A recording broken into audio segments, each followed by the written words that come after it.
nada. Bien, pues muy buen día tengan todas y todos, un placer saludarles. Vamos a comenzar este módulo del diplomado en procesal electoral. Me parece que ya es el último módulo del diplomado.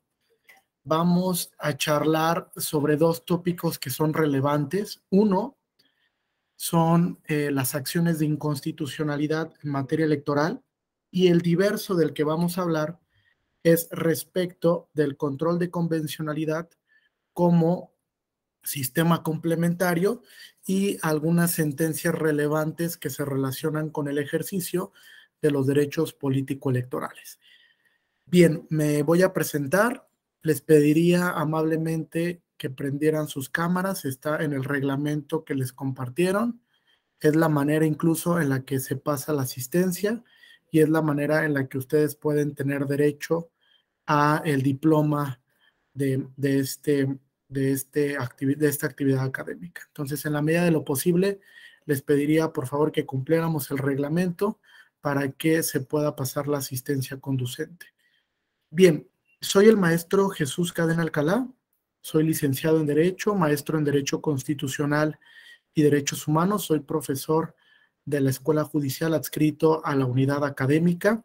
Tengo algunos posgrados en temas de modelos y sistemas de control constitucional y es una de mis principales líneas de investigación, además de que he realizado algunos artículos académicos sobre el tema de tutela de los derechos, sobre temas de modelos de control, sistemas de control y desde luego también respecto al tema de las acciones de inconstitucionalidad, que es el control abstracto. Entonces les voy a proponer una metodología, les voy a compartir una presentación que diseñé para el día de hoy y a partir de ahí vamos a ir charlando sobre cada uno de los puntos. No me gustaría que esto desde luego se convierta en un monólogo, les voy a pedir algunas participaciones, voy a ir formulando algunas interrogantes que son importantes para el tema y desde luego algunas participaciones respecto del contenido de la presentación que diseñé para este módulo del diplomado. Bien, les voy a compartir la presentación, solamente si me apoyan indicándome cuando ya la estén visualizando.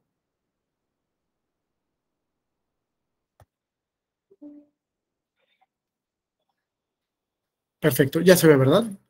¿Se ve bien? Excelente. Voy a hacerla un poco más grande. Creo que ahí se ve perfecto. También para que yo los pueda ver a ustedes. Bien, entonces el primer tema para esta sesión es la Suprema Corte y el control abstracto de constitucionalidad en materia electoral. ¿Cuál es la metodología que les propongo? Los siguientes puntos vamos a ir abordando. Primero hablaremos un poco sobre el constitucionalismo deliberativo, que filosóficamente tiene algunos matices importantes, cuestionamientos, reflexiones sobre la labor que realizan los jueces en la actualidad. Después hablaremos de los sistemas de control constitucional, ello desde luego desde la perspectiva del modelo que tenemos en el sistema jurídico mexicano, haciendo algunas precisiones o aclaraciones, tratando de distinguir de sistemas de control a modelos de control constitucional.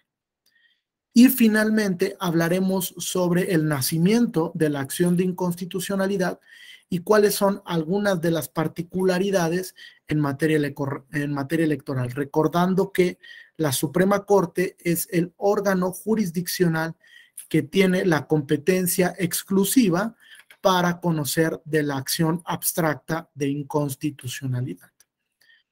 Pues bien, vamos avanzando entonces. Vamos a hablar primero sobre el tema del constitucionalismo deliberativo. Al respecto, fíjense, surten tres interrogantes que son importantes, que hay que tratar de reflexionar y sobre las cuales descansa la legitimación que tienen las y los jueces constitucionales para defender el contenido de la Constitución.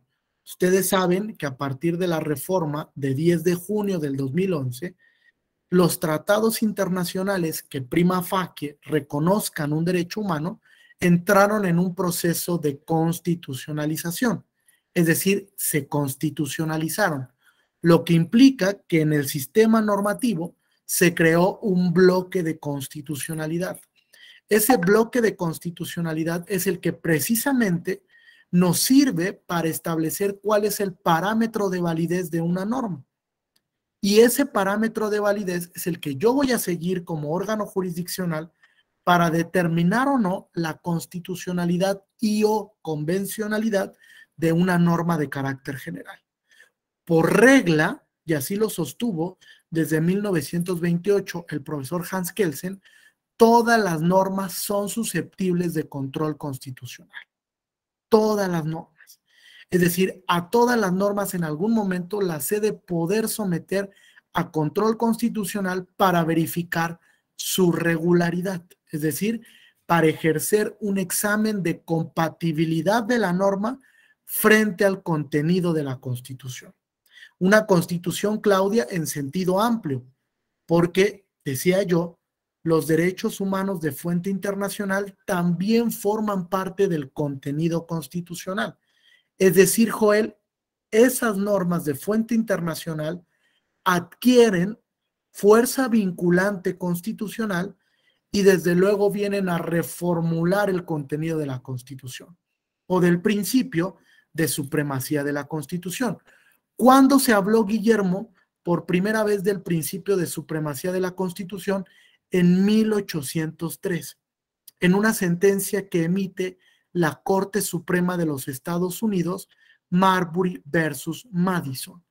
Esa sentencia es el fundamento del control difuso de constitucionalidad y también la primera ocasión en la que un tribunal constitucional abordó el principio de supremacía del contenido constitucional para generar una deferencia frente al resto de normas. Es decir, la Constitución está en la cúspide del ordenamiento y desde esa posición de jerarquía condiciona la validez, fíjense, validez de todo el resto del ordenamiento. Condiciona la validez, un elemento que es muy importante para las acciones de inconstitucionalidad. Vamos entonces a hablar de la primera interrogante.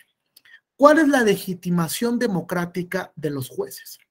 Ustedes saben que existe una tradición jurídica en la designación de las personas que van a integrar los órganos jurisdiccionales, llámense jueces, magistrados o ministros.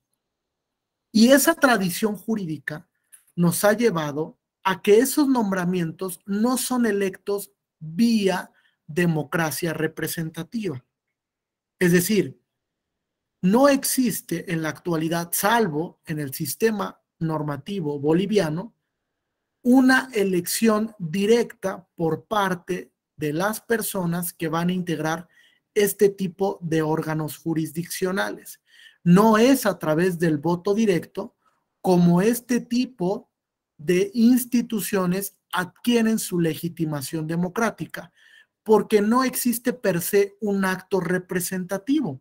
No sale la ciudadanía a las urnas a elegir a los miembros de estos tribunales, sino que por el contrario, los miembros que van a integrar una magistratura, la judicatura o en su caso el pleno de la Suprema Corte de Justicia de la Nación, son aquellos que requieren de un alto grado de legitimación técnica. Es decir, más allá de gozar de una legitimación democrática representativa, lo que se requiere en estos órganos es que las personas que lo conformen gocen de una alta jerarquía técnica de conocimiento en los procesos que van a desahogar. Por ello es que en los ejercicios democráticos de la actualidad, pensar en que el único espacio donde se mueve la democracia es el acto representativo es vaciar de contenido a la democracia, porque la democracia ocupa otros espacios, como por ejemplo la democracia participativa, ¿no? Tuvimos hace poco tiempo un ejercicio de democracia participativa a través de la revocación de mandato. También ahí se ejercen los derechos políticos vía el mecanismo de democracia participativa que haya diseñado el legislador o que haya diseñado el poder reformador de la Constitución. Pero también la democracia tiene otra cara, que es el tinte deliberativo, es decir, cuando un órgano delibera sobre una decisión pública y desde luego política. El Tribunal Electoral del Poder Judicial de la Federación no solamente es un órgano jurisdiccional, sino también es un órgano de control político, igual que la Suprema Corte. Por ello es que la designación de las y los jueces constitucionales no pasa por un acto de democracia representativa. La legitimación democrática se adquiere, fíjense, por dos razones. Una, por la defensa de la Constitución, porque precisamente son estos jueces constitucionales los que se van a encargar de defender el contenido de la Constitución. Y dos, porque el acto de designación pasa por un tamiz de democracia semi-representativa. Es decir, existe un mecanismo para la designación de quienes integran la Suprema Corte, sí, está en la Constitución. Existe un mecanismo también de quienes integran el Tribunal Electoral del Poder Judicial de la Federación, sí. Y es un mecanismo en el que participa tanto el Poder Ejecutivo, que sí es electo vía un acto representativo, como el Poder Legislativo, en especial la Cámara de Senadores, quien es quien participa de la designación de estos cargos que requieren, yo les decía, del más alto grado de legitimación técnica. Requerimos jueces, juezas constitucionales que realmente se legitimen a través de las sentencias. Y el acto de legitimación vía sentencia únicamente se adquiere en la medida en la que dicha resolución cumple con el deber de motivar y adquiere una lógica dentro del razonamiento judicial. Hoy por hoy el razonamiento judicial es sumamente relevante. De ahí pasamos a la segunda interrogante, fíjense. ¿Por qué son las y los jueces los que deben defender la Constitución? Aquí tenemos sin lugar a dudas una tarea repartida desde el punto de vista constitucional, porque si ustedes van al artículo primero, primer párrafo de la Constitución, se establece que todas las autoridades deben de promover, proteger, respetar y garantizar el contenido de la Constitución y de los instrumentos internacionales de los que el Estado mexicano se aparta. Ahí es cuando se conforma el llamado bloque de constitucionalidad. Pero además de ello, la distribución de competencias y atribuciones para la defensa de la Constitución, digamos que va de la mano con la composición del federalismo mexicano. Hay competencias que son exclusivas de la federación, hay competencias que son exclusivas de las entidades federativas y hay competencias concurrentes que se dividen entre la federación y las entidades federativas. En el tema de la defensa del bloque de constitucionalidad, tenemos precisamente una competencia concurrente, tanto a los poderes públicos federales como de las entidades federativas, les corresponde en el ámbito de sus competencias proteger el contenido constitucional. El tema es que en la actualidad, dice Carlos Bernal Pulido, los jueces han adquirido un papel preponderante en la Constitución, porque son aquellos que además de limitar la actuación arbitraria de los demás poderes públicos, también se encargan de garantizar el contenido de la Constitución. Es decir, que no exista un acto, una norma o una omisión que pueda ir en contra o poner en riesgo la estabilidad constitucional. Hoy por hoy, esa tarea de defensa de la Constitución adquiere, Reilando, una primacía frente a la actuación de las y los jueces constitucionales. Y aquí la pregunta es, ¿quiénes son jueces constitucionales? Digamos que en un sentido amplio y bajo una lectura asertiva del contenido constitucional, son jueces todos los órganos jurisdiccionales porque están encargados de la defensa de la Constitución en un sentido amplio. Todos son jueces constitucionales. Desde luego que aquí hay que analizar, Ana Cristina, las competencias y atribuciones de cada órgano, pero todos se encargan en mayor o menor medida de defender el contenido de la Constitución, ya sea a través del control difuso o a través del control concentrado. Pero todos tienen una función a razón de la protección de los valores, principios y derechos fundamentales que reconoce el contenido constitucional. Por eso es que es muy importante definir que esa tarea sí le corresponde a las y los jueces constitucionales. De ahí viene, lo hilamos, una tercera interrogante. ¿Cómo se protegen los derechos y qué derechos deben de salvaguardarse o respetarse? ¿Cómo se protegen los derechos? Fíjense, hay pluralidad de mecanismos. Hay mecanismos ordinarios para garantizar los derechos y también tenemos mecanismos de control constitucional. Principalmente existen 4 que son muy relevantes y que hay que conocer: el juicio de amparo, la acción de inconstitucionalidad, la controversia constitucional y el juicio para la protección de los derechos político-electorales. Son 4 mecanismos que, digamos, son indispensables para la defensa de los derechos y desde luego del contenido sustantivo de la Constitución. Estos mecanismos, digamos, respecto de unas y otras competencias, sirven para garantizar todos los derechos fundamentales, pero no solo, Cristina, reconocidos en un sentido estricto en la Constitución, sino que ahora, con la apertura al derecho internacional de los derechos humanos, la defensa de esos derechos abarca también aquellas normas de reconocimiento internacional, porque va a haber derechos que estén reconocidos en un tratado y no así en la Constitución. Y también existe la posibilidad de que existe el reconocimiento de derechos en la Constitución que no estén en tratados internacionales. Incluso yendo más allá y bajo una lectura no taxativa, van a existir derechos que se reconozcan porque los configuró el tribunal, como el libre desarrollo de la personalidad, como el derecho a un nivel de vida adecuado, como el derecho a una vida independiente para las personas con discapacidad.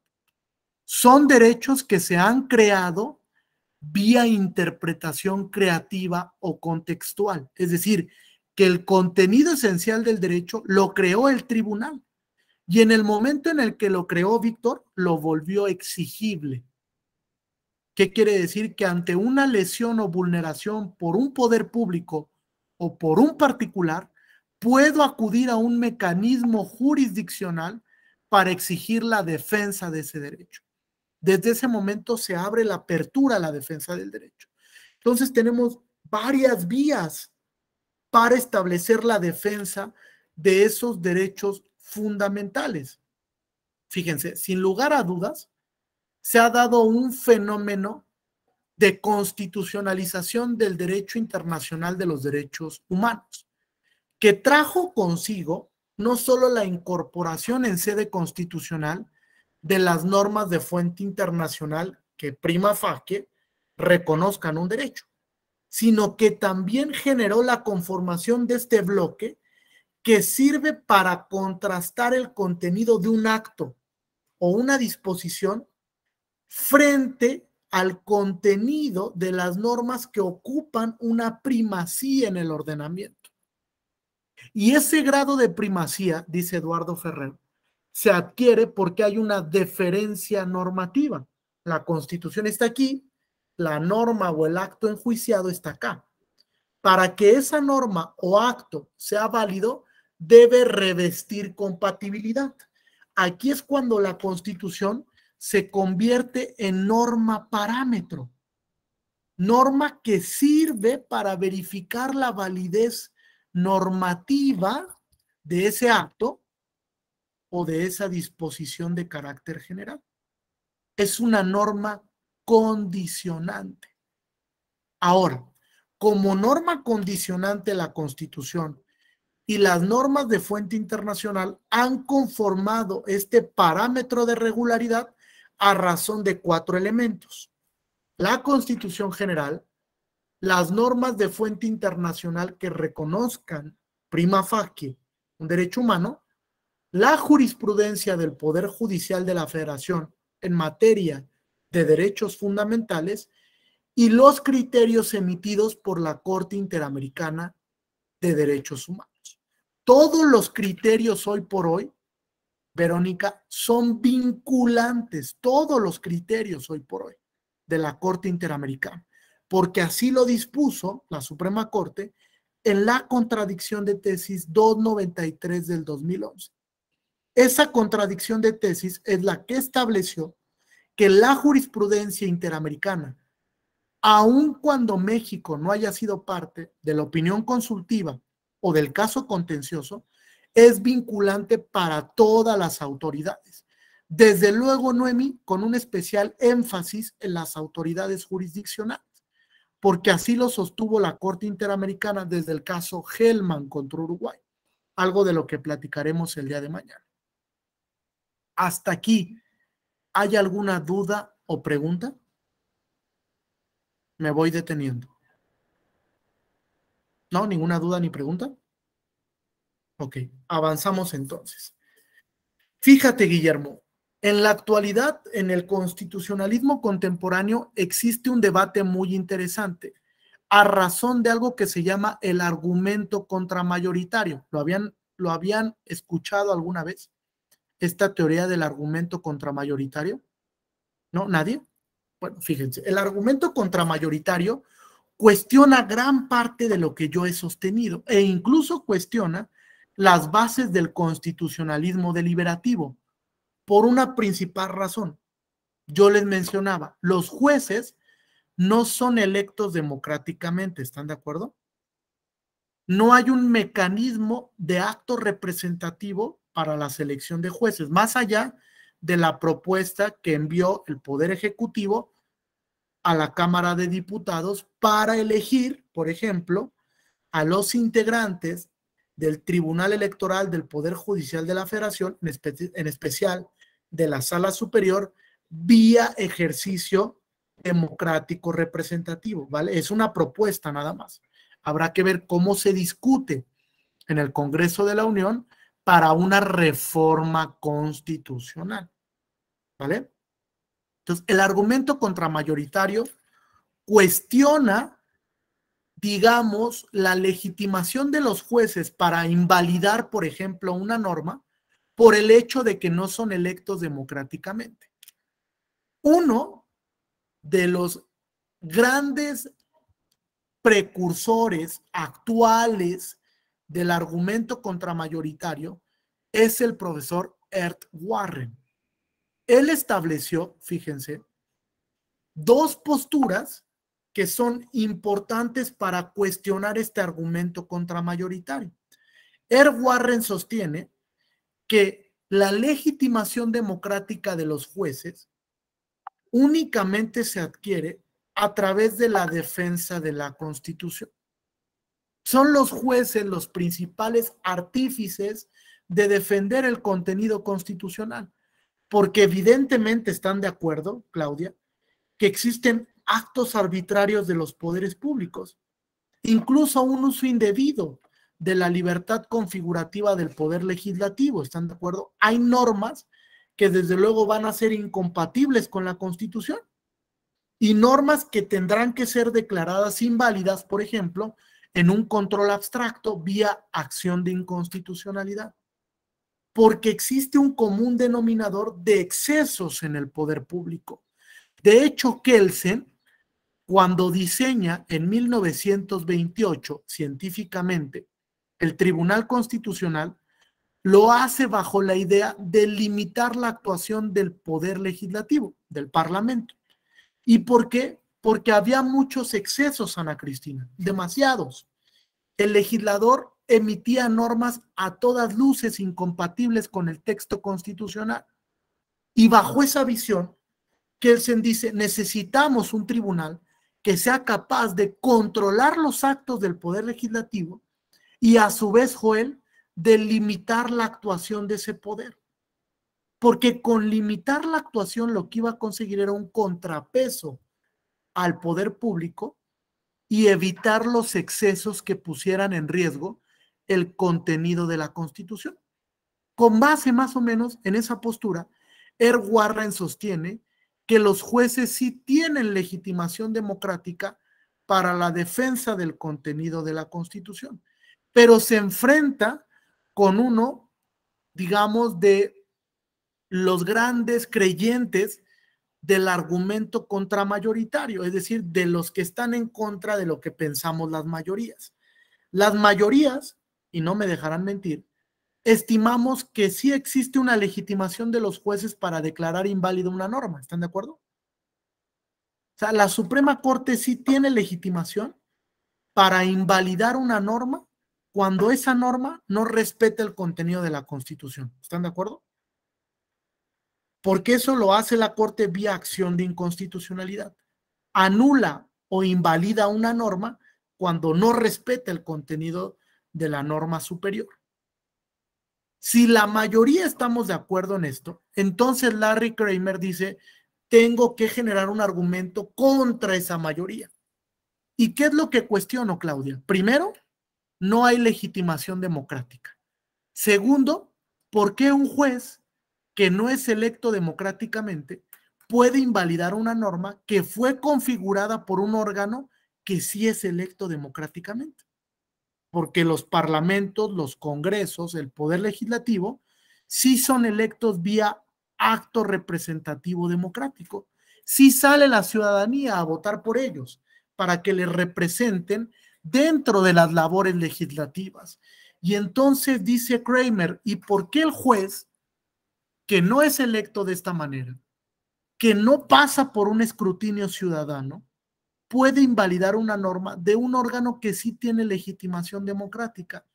Y entonces viene una frase célebre del profesor Kramer, que dice, por favor, que los jueces quiten sus sucias manos de la Constitución.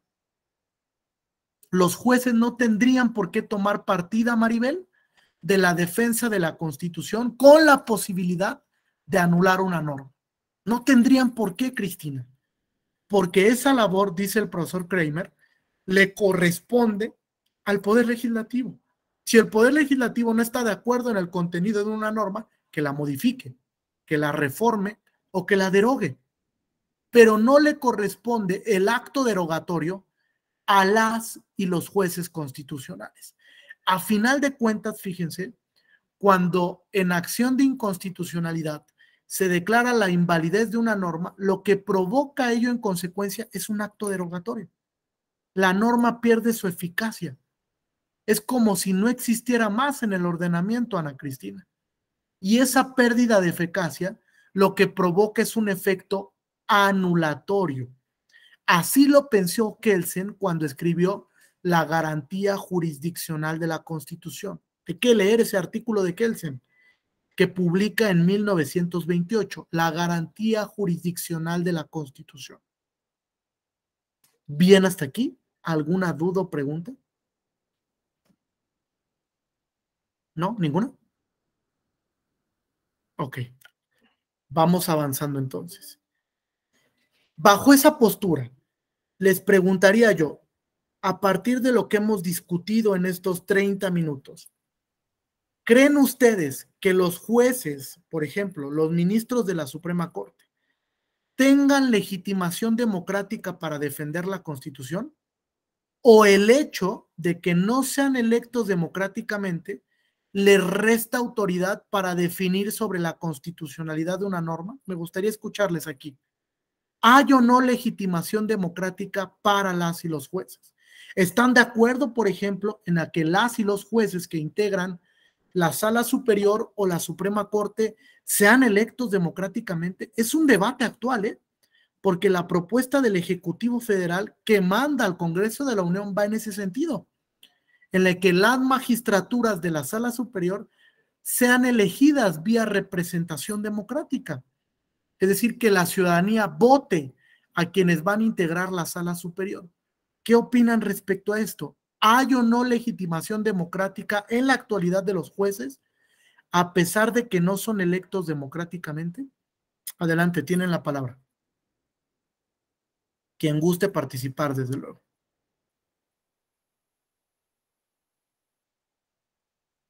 ¿No? ¿Nadie? A ver, Pues Noemí, adelante. es un tema Bueno, debatible, buenas polémico. tardes, perdón. Ah, bueno, muy rápido, maestro, gracias. Buenos días a todas y todos. Eh, Desde mi punto de vista, ya en la práctica, si bien es cierto, no existe una legitimación por no ser, o sea, frente a un órgano electo de manera popular, eh, es diverso. Sin embargo, o sea, es muy diferente y obviamente pesa más el órgano legislativo por ser electo constitucionalmente. Sin embargo, en materia de derechos humanos, si hacemos esta interpretación que la misma Constitución establece, en donde los derechos humanos no son un tema que se pueda someter a consulta, y toda vez que en el órgano legislativo eh, no, no todas las personas que votan, o sea, todos los legisladores y legisladoras, tienen esta formación eh, eh, en el derecho para poder conformar leyes que, si bien cierto tienen asesores, sí se cometen algunas errores, por así llamarlo, porque pues vulneran los derechos humanos. Y en ese sentido yo considero que debe de ser una autoridad especializada quien garantice que se mantengan dentro de las normas que forman el bloque constitucional aquellas que en verdad garanticen los derechos humanos. Y eso creo yo que es algo positivo, porque de no hacerlo de esta manera, sería muy difícil avanzar en la protección de los derechos humanos, porque seguimos pensando de manera muy similar eh, todas las personas que viven en algún país, porque la cultura así es. Entonces necesitas del conocimiento especializado para ir avanzando. Por eso considero que sí están legitimados. Gracias. Bien, Cristina. Bien, Noemí, perdón. Entiendo que tú tienes una postura, una perspectiva en la que es más importante el alto grado de legitimación técnica del juez que el que sea electo vía voto popular, ¿no? O sea, para ti es más importante que el juez sea un conocedor en la materia, un experto en el rubro que va a discutir, que el hecho de que yo como ciudadana, como ciudadano, pueda elegirlo democráticamente. Es decir, hay una mayor importancia frente al grado de tecnificación, ¿no? Fíjate, Larry Kramer te diría, para mí no me importa la legitimación técnica, para mí lo importante es que el juez lo elija la ciudadanía, porque en Estados Unidos hay distritos donde las y los jueces son electos democráticamente, donde la ciudadanía sale y vota por el juez que va a integrar su comunidad. Pero fíjense, hay temas sumamente técnicos que requieren, como dice Noemí, de un alto grado de especialidad, sobre todo en el derecho contemporáneo. Porque fíjense, los temas que llegan actualmente a los tribunales son muy complejos, ¿eh? Por ejemplo, temas de eutanasia. Por ejemplo, temas de personas no binarias. Por ejemplo, temas de interrupción del embarazo. Por ejemplo, temas de reproducción asistida. Temas de bioética y derechos fundamentales. Temas, por ejemplo, de protección de derechos políticos frente a restricciones. Temas, por ejemplo, de uso de nuevas tecnologías para el ejercicio de los derechos políticos, que ha discutido la Sala Superior. Entonces, son temas que requieren de un alto grado de tecnificación, de un alto grado de especialización. Es por eso que hoy por hoy el perfil de quienes integran esos tribunales es sumamente importante. A ver, hagamos un ejercicio. Levanten su mano quienes consideran que más allá de la legitimación popular, un juez requiere una legitimación técnica. ¿Quiénes estiman que la legitimación técnica es más importante que la popular? Yo, por ejemplo, estimo eso. Y fíjense, históricamente, la postura ha sido así, porque desde el derecho francés, la legitimación democrática popular no ha sido relevante.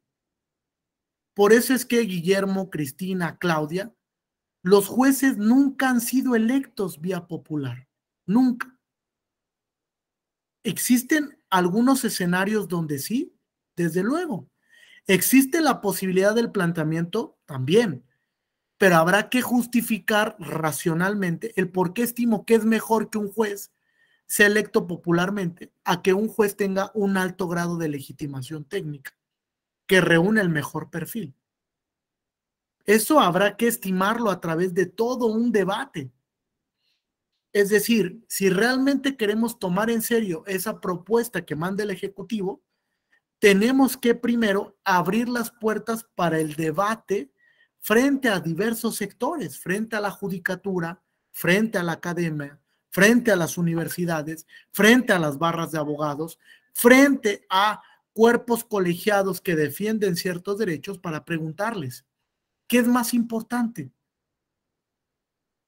¿Que el juez electo voto popular o que el juez adquiera el grado de tecnificación para resolver los casos? Es un tema interesante, porque fíjense, de ahí sale otra interrogante. Si el juez es electo democráticamente, ¿tendrá que responderle al electorado que votó por él? Así es tradicionalmente, ¿no? Por ejemplo, un legislador que es electo en un distrito tiene que responderle a sus electores, ¿están de acuerdo? Ese es un riesgo inminente que corremos, porque si al juez lo eligieron las personas de la comunidad LGT, lo eligieron los migrantes, lo eligieron las personas con discapacidad, pues tiene que rendirle cuentas a ese electorado. Y entonces corremos el riesgo de que pierda objetividad en sus resoluciones o de que pierda imparcialidad al momento de resolver un caso. Y eso, digamos, sí resta legitimación democrática al ejercicio de la decisión judicial. Porque, digamos, la judicatura descansa sobre los principios de objetividad, de imparcialidad y, desde luego, desde el deber de motivar una argumentación coherente, una justificación válida.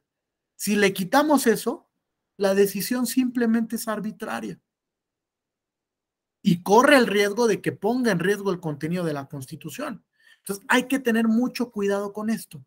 Yo sé que puede ser cuestionable y es un debate reflexivo sobre si el hecho de que no exista voto popular genera la pérdida de la legitimación democrática o no. ¿Es cuestionable? Sí, Cristina. Sí, Vero. Sí, Gustavo.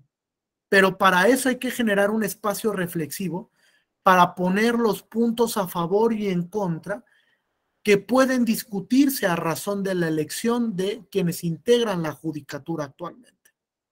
Es algo que no puso a discusión el Ejecutivo Federal.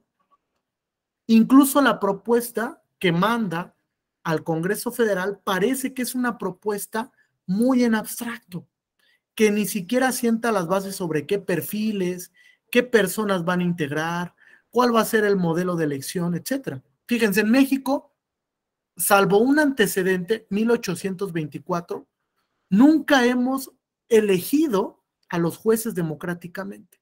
De hecho, ese ejercicio de la Constitución de 1824 es un ejercicio semi-representativo, porque teníamos colegios electorales. Y entonces, una vez que se elegía al diputado de ese colegio electoral, se sometía en una tómbola para ver quiénes iban a integrar la Suprema Corte de Justicia de la Nación. Desde luego que llegaron perfiles muy buenos, como Iglesias, que fue un perfil formidable para la Suprema Corte. Desde luego que llegaron perfiles como Mariano Otero que vinieron a nutrir el juicio de amparo. Desde luego que sí llegaron perfiles importantes a la Suprema Corte, pero llegaron perfiles que tenían un alto grado de tecnificación, volvemos a lo mismo, que desde luego garantizaban el correcto funcionamiento del contenido constitucional a través de las decisiones que tuvieron vigencia durante mucho tiempo, hasta que el derecho propio de su naturaleza dinámica, pues tuvo que cambiar el rumbo de esas decisiones. Y hoy por hoy, en la 11ª época que estamos viviendo, pues las decisiones no son las mismas que en la jurisprudencia histórica, porque el derecho fue cambiando a razón del contexto, de las circunstancias y de las exigencias sociales. Entonces, existe ese debate y lo dejo sobre la mesa. la legitimación democrática vía constitucionalismo deliberativo versus el argumento contramayoritario, que es una corriente filosófica que se origina en los derechos o en el sistema del common law. ¿Alguna duda o pregunta hasta aquí? ¿No? Bien, vamos entonces al segundo rubro. Y en el segundo rubro, ¿sobre qué vamos a discutir? Precisamente sobre los sistemas de control constitucional. ¿Cuántos sistemas de control constitucional tenemos? Dos grandes sistemas. Dos grandes sistemas. El sistema de control difuso y el sistema de control concentrado. ¿Cuál es la diferencia entre uno y otro? Vamos para allá. Primero, el profesor Kelsen, que ustedes lo ven en esta diapositiva, estableció que el control judicial de la Constitución tiene por objeto defender el contenido de la ley fundamental, es decir, defender el contenido del principio de supremacía de la Constitución, en aras buscando que no existan actos o normas de carácter general que contradigan o transgredan el contenido de ese principio. Para Kelsen, el contenido de supremacía es muy importante, porque es aquel que valida el contenido del resto de normas de un sistema. Valida. Ese principio de validez normativa es esencial para el control judicial de la Constitución. ¿Y por qué es esencial? Porque a través del principio de validez normativa podemos establecer cuándo una norma sí es compatible con la Constitución y cuándo no lo es. Y en caso de que no lo sea, en un ejercicio de control difuso se inaplica la norma y en un ejercicio de control concentrado se invalida con efectos erga omnes. Es decir, cuando la Corte declara la invalidez de una norma vía acción de inconstitucionalidad, desde ese momento y hacia el futuro, la norma pierde su eficacia. Va a dejar de existir en el ordenamiento.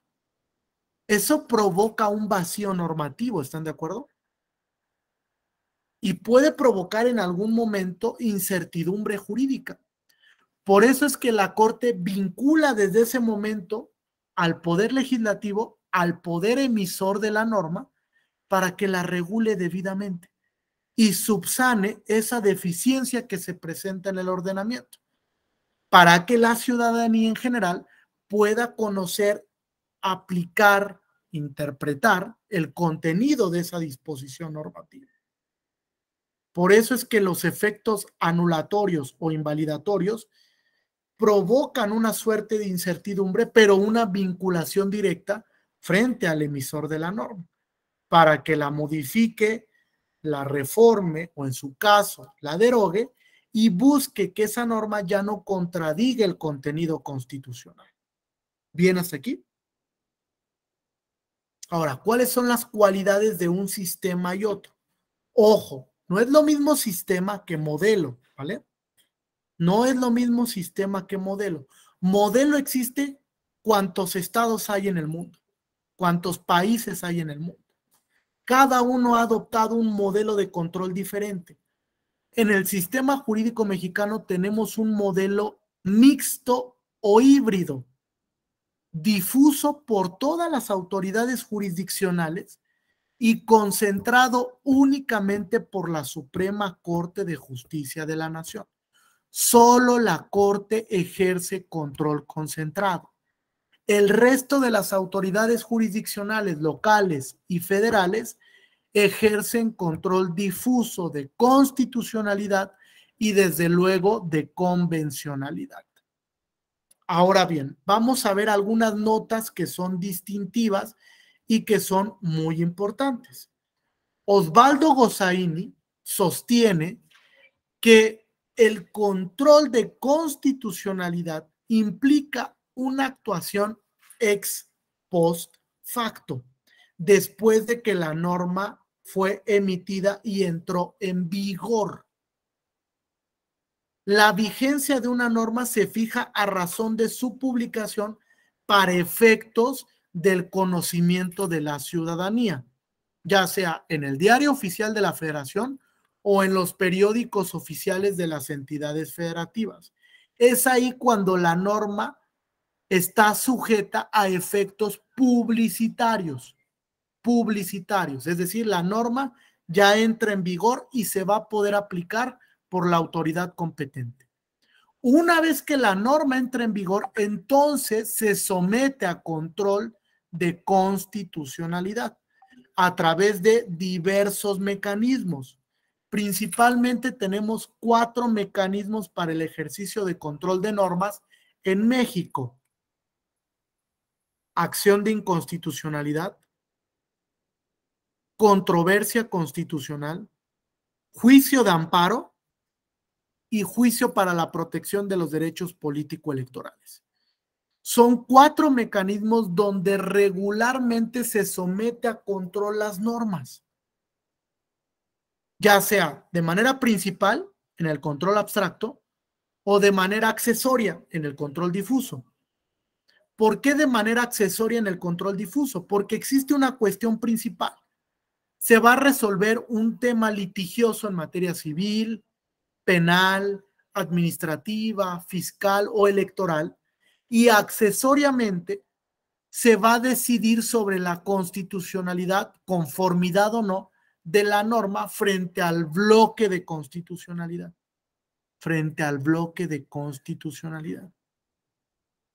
Por ello es que el control ex post facto lo que establece es que se somete a validez la norma, pero después de que fue emitida. Es decir, no es un control previo, es un control posterior a la emisión de la norma. ¿Bien hasta aquí? ¿Alguna duda o pregunta? ¿Algún comentario o participación? ¿No? Bien. Avanzamos entonces. Sí, adelante, hay una mano levantada. Sí, Verónica, adelante. Sí, muchas gracias, doctor. Yo tengo una duda respecto de la publicación de las normas generales. Yo, una duda respecto de cierto, por ejemplo, aquí en el estado de Morelos, la normativa, tanto interna como el código, no establece qué tipo o cuáles acuerdos se van a publicar en el periódico, en este caso el periódico Tierra y Libertad, ¿no? El periódico oficial. Hay algunos que sí, que refieren que deberán de publicarse, como las candidaturas y entre otros, ¿no? Ahora bien, en el caso, vamos a suponer que en el caso de los soples,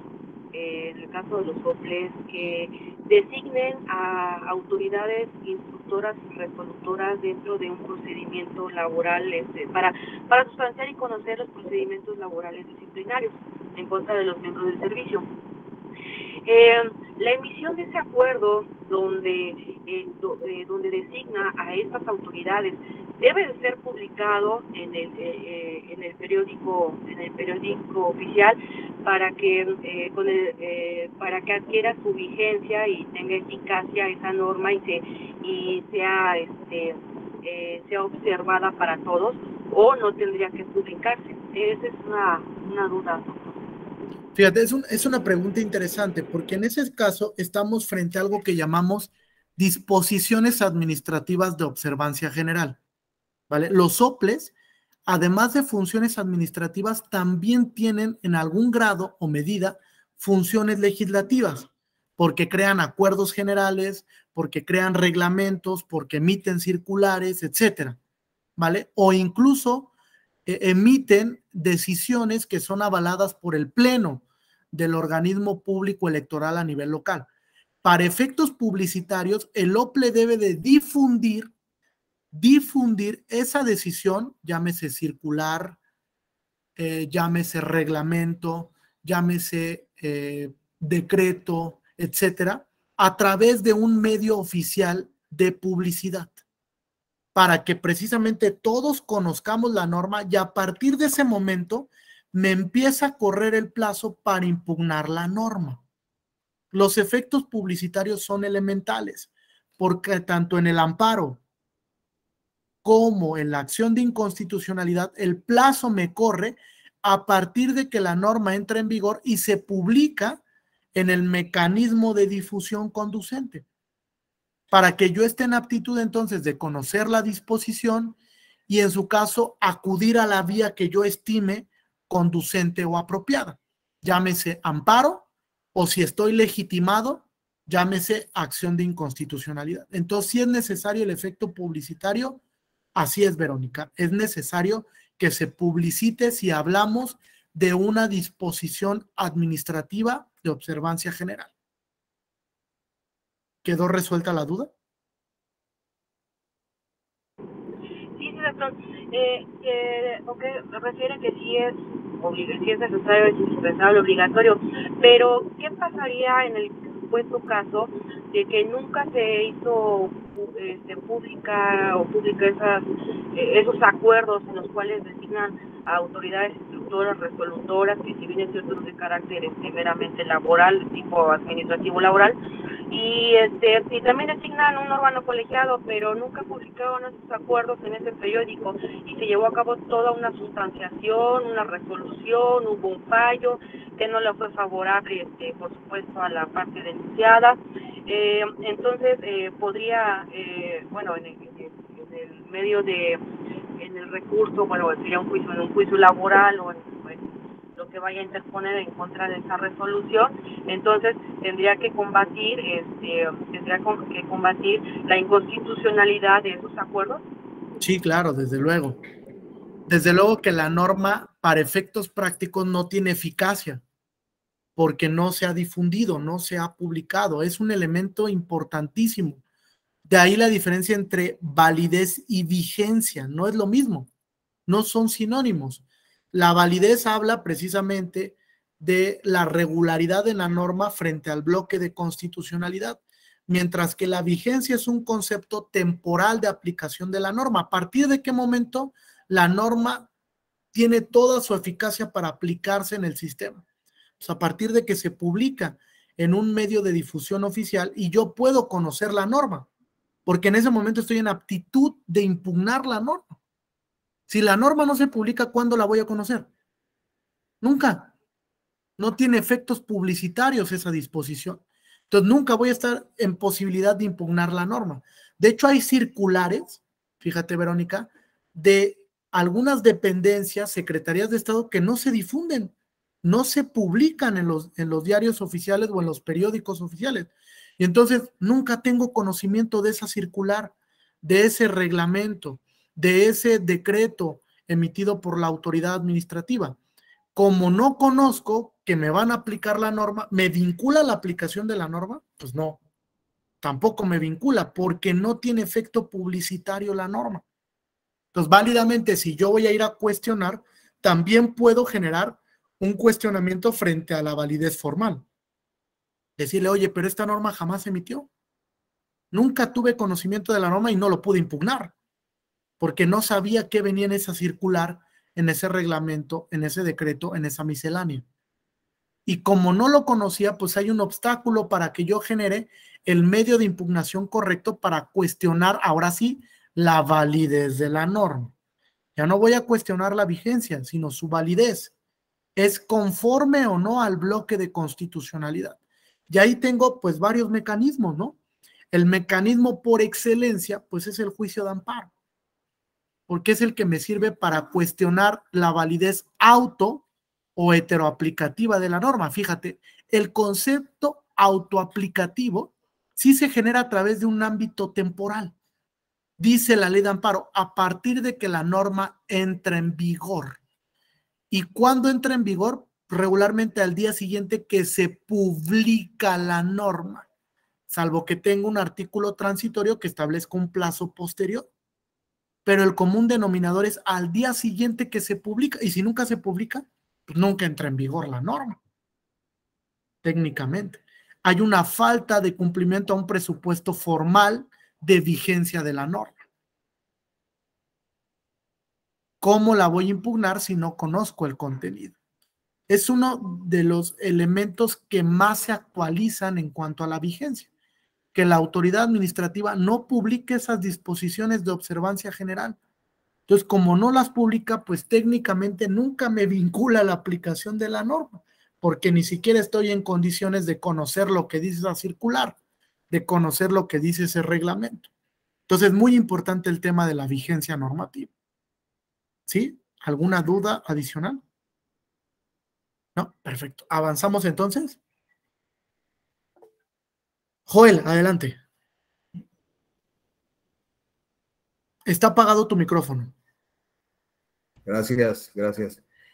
Regresando un poco al debate ese del constitucionalismo deliberativo contra el argumento contra el mayoritario, no sé si existe un control previo de constitucionalidad. ¿No se podría desarrollar un mecanismo que antes de que entre en vigencia una ley se haga un control previo de constitucional para el efecto de que, pues, evitar estos problemas precisamente de la vigencia de la ley? Sí, claro. De hecho, mira, control previo existe antecedentes, por ejemplo, en Francia. En Francia existe el Consejo Constitucional, que es un órgano administrativo jurisdiccional que se dedica a realizar funciones de control previo, es decir, como yo le decía a Verónica, antes de que la norma entre en vigor. No es un control ex post facto, después de que la norma ya tiene vigencia, sino antes de que se publique la norma, se difunda, surte efectos frente a terceros, sea obligatoria, coercitiva, etcétera, se realiza un control previo de constitucionalidad por este órgano especializado. Y él determina si la norma es compatible o no frente al bloque de constitucionalidad. De hecho, el concepto bloque de constitucionalidad viene del derecho francés.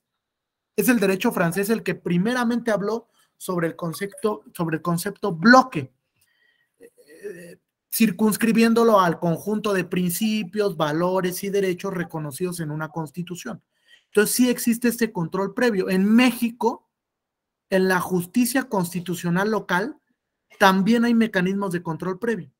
Es decir, hay algunas entidades federativas, como la Ciudad de México, por ejemplo, que tiene un control previo de constitucionalidad y, desde luego, de convencionalidad de normas emitidas por el Congreso, ¿vale? De normas emitidas por el Congreso de la Ciudad de México. Bajo esa lógica, lo que sucede es que antes de que entre en vigor la norma, se va a revisar su constitucionalidad o su conformidad frente a la Constitución. Y es vinculante también el control previo de algunas entidades federativas, ¿eh? Es decir, si se somete a control previo una norma frente al Tribunal Constitucional local, entonces la decisión que adopte el tribunal es vinculante para el Congreso y tendrá que hacer las modificaciones conducentes para que la norma sea compatible. Eso no impide, Joel, que la norma después se cuestione en un mecanismo de control, que es algo que se sostuvo en algún momento. Se decía, oye, pero ya me revisó la constitucionalidad en la Sala Constitucional de la Ciudad de México y en un control previo determinó que era constitucionalmente válida. Sí, pero el modelo de control en México, al ser mixto, distribuye competencias entre varias autoridades. Es decir, a pesar de que la Sala Constitucional te haya dicho algo, esa norma sigue siendo susceptible de control de validez ex post facto. Después la voy a poder ir a cuestionar a través del amparo, de un JDC, de una acción de inconstitucionalidad o de una controversia constitucional. Lo voy a poder hacer. No limita la competencia del control a posteriori, pero sí hay algunos ejemplos de control previo, como esos casos. Sí, maestro, entonces en este caso el control previo, de esta manera que usted lo explica y como está establecido en la Ciudad de México, podríamos hablar que más bien es una función consultiva, porque en su caso pudiera estar sujeta a impugnación posteriormente. Sí, de alguna manera sí, o sea, no es una decisión que vincule per se, o sea, le vincula al órgano legislativo, sí, ¿no? Pero no es vinculatoria, pero no obligatoria. Exacto. ¿No? Así es. Porque siempre se confunde igual esto de vinculante con obligatorio. vinculará al Congreso a quien solicitó el ejercicio de control previo, pero no resulta obligatoria para el resto de las autoridades jurisdiccionales. La Corte válidamente podría declarar la inconstitucionalidad de la norma, a pesar de que la Sala Constitucional de la Ciudad de México haya dicho que era constitucional. No le obliga ese criterio, ¿vale? Sí, en conclusión, nada más en México, o sea, a nivel, digamos, federal no existe acá en México. No existe Gracias. como mecanismo de control, no existe, solamente en unas entidades federativas, en algunas, Gracias. y se le llama así, control, medio de control previo de constitucionalidad. Ejemplos: Ciudad de México, Nayarit, Oaxaca, son algunas de las entidades federativas que tienen este mecanismo de control a nivel local. ¿Vale? Gracias. ¿Hay algunos ejercicios a nivel federal? Sí, no vinculantes.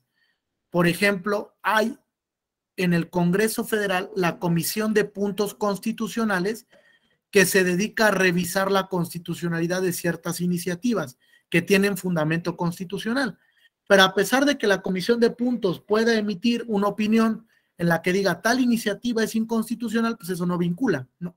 De todos modos la puede votar el Pleno del Congreso y la puede someter a escrutinio para que se publique la norma, ¿vale? Alcanzando la mayoría que exige tanto la Constitución como la ley orgánica respectiva. Es decir, son solamente opiniones que orientan la labor legislativa, pero que no vinculan al control previo.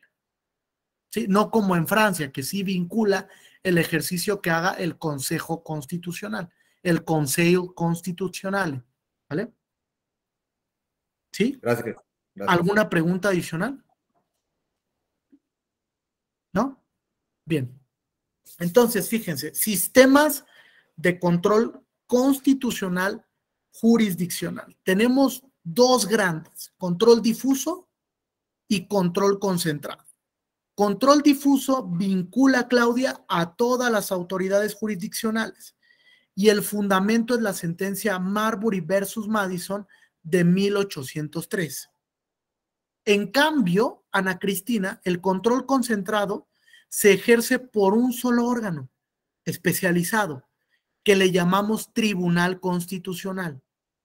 El control concentrado también es llamado europeo o kelseniano, porque fue el profesor Kelsen el que ideó la figura del Tribunal Constitucional y de las facultades unipersonales exclusivas para que realizara este ejercicio de regularidad. ¿Correcto hasta aquí? Para efectos de la sesión, nos vamos a concentrar únicamente en el control concentrado. Previo a esto les quiero decir, modelos de control existen también aquellos mixtos o híbridos, que son tanto difusos por una parte como concentrados por el Tribunal Constitucional. Hay diversas denominaciones de tribunales constitucionales. Algunos se llaman cortes constitucionales, algunos se llaman salas constitucionales, como en Costa Rica, algunos se llaman tribunales constitucionales, como en Perú, como en España, como en Italia, y algunos se llaman supremas cortes, como en México, como en Argentina, como en Uruguay, ¿vale? En México, la Suprema Corte ejerce o hace las veces de Tribunal Constitucional. De hecho, eso fue lo que se buscó con la reforma constitucional de 22 de agosto de 1996, que le da vida a la acción de inconstitucionalidad, que la Suprema Corte se erigiera como el Tribunal Constitucional de México. Eso es lo que se buscó. Si se logró o no, es un debate reflexivo que tenemos que tener actualmente, pero fue la intención del poder reformador de la Constitución de aquella época, buscar consolidar a la Suprema Corte como Tribunal Constitucional. Ahora, hoy por hoy, Guillermo, no existe ningún control puramente concentrado, ya no existen. Todos los controles o son mixtos o son híbridos vía intermedia. ¿Por qué vía intermedia? Por ejemplo, en Italia, en España y en Alemania existe algo que se llama la figura de la cuestión constitucional. ¿La conoce alguien? Esta figura de la cuestión constitucional, ¿o la había escuchado? No, bueno, fíjense, la cuestión constitucional es una figura procesal donde si un órgano de primera instancia, un órgano de origen civil, mercantil, administrativo, tiene dudas sobre la aplicación de una norma porque estima que la norma puede ser inconstitucional, no puede resolver la cuestión, como en México, que sí lo puede hacer, vía control difuso. En España, en Italia y en Alemania, el órgano no lo puede hacer. Lo que tiene que hacer es someter su duda, fundada, racionalizada, al Tribunal Constitucional, es decir, remite la duda al tribunal para que el tribunal resuelva y mientras paraliza el procedimiento. Dice, voy a suspender el proceso en lo que el tribunal resuelve y me dice si esa norma es compatible o no con la Constitución. Una vez que el tribunal resuelva, lo devuelve al órgano de origen y continúa su procedimiento, ¿vale? Pero también es una vía intermedia, fíjense, ya no es puro el modelo de control, ya no es sumamente o rígidamente concentrado, ya tiene algunos matices diferenciadores. Por eso es que les decía, hoy por hoy, un modelo de control puramente concentrado no existe. Prácticamente todos son mixtos o híbridos, ¿vale? ¿Continuamos? ¿O hay alguna pregunta? Como les decía, entonces nos vamos a circunscribir al tema del control concentrado, que es parte de las acciones de inconstitucionalidad. ¿Cuáles son las notas distintivas? Primera nota distintiva, Víctor. El control concentrado es ejercido por un solo órgano especializado, de manera exclusiva. Solo ese órgano. En México, Suprema Corte de Justicia de la Nación. 2. En el modelo de control concentrado, la norma es el principal objeto de control, porque se analiza la norma en abstracto. ¿Qué quiere decir que se analice la norma en abstracto? ¿Quién me dice? ¿Qué quiere decir que se analice? Noemí.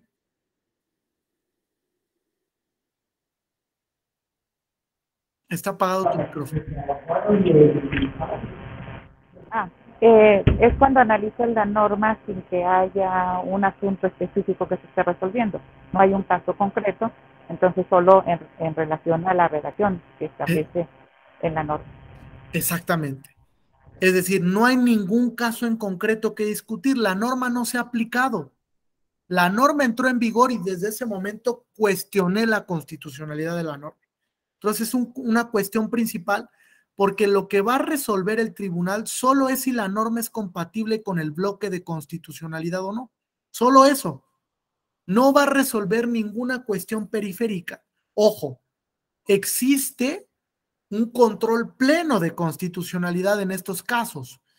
El órgano, como la verificación de la norma es de orden público, tiene facultades amplias para resolver la norma, incluso respecto de planteamientos que no se haya hecho por la denunciante de la inconstitucionalidad de la norma. Esto es muy importante. ¿Sí se entendió?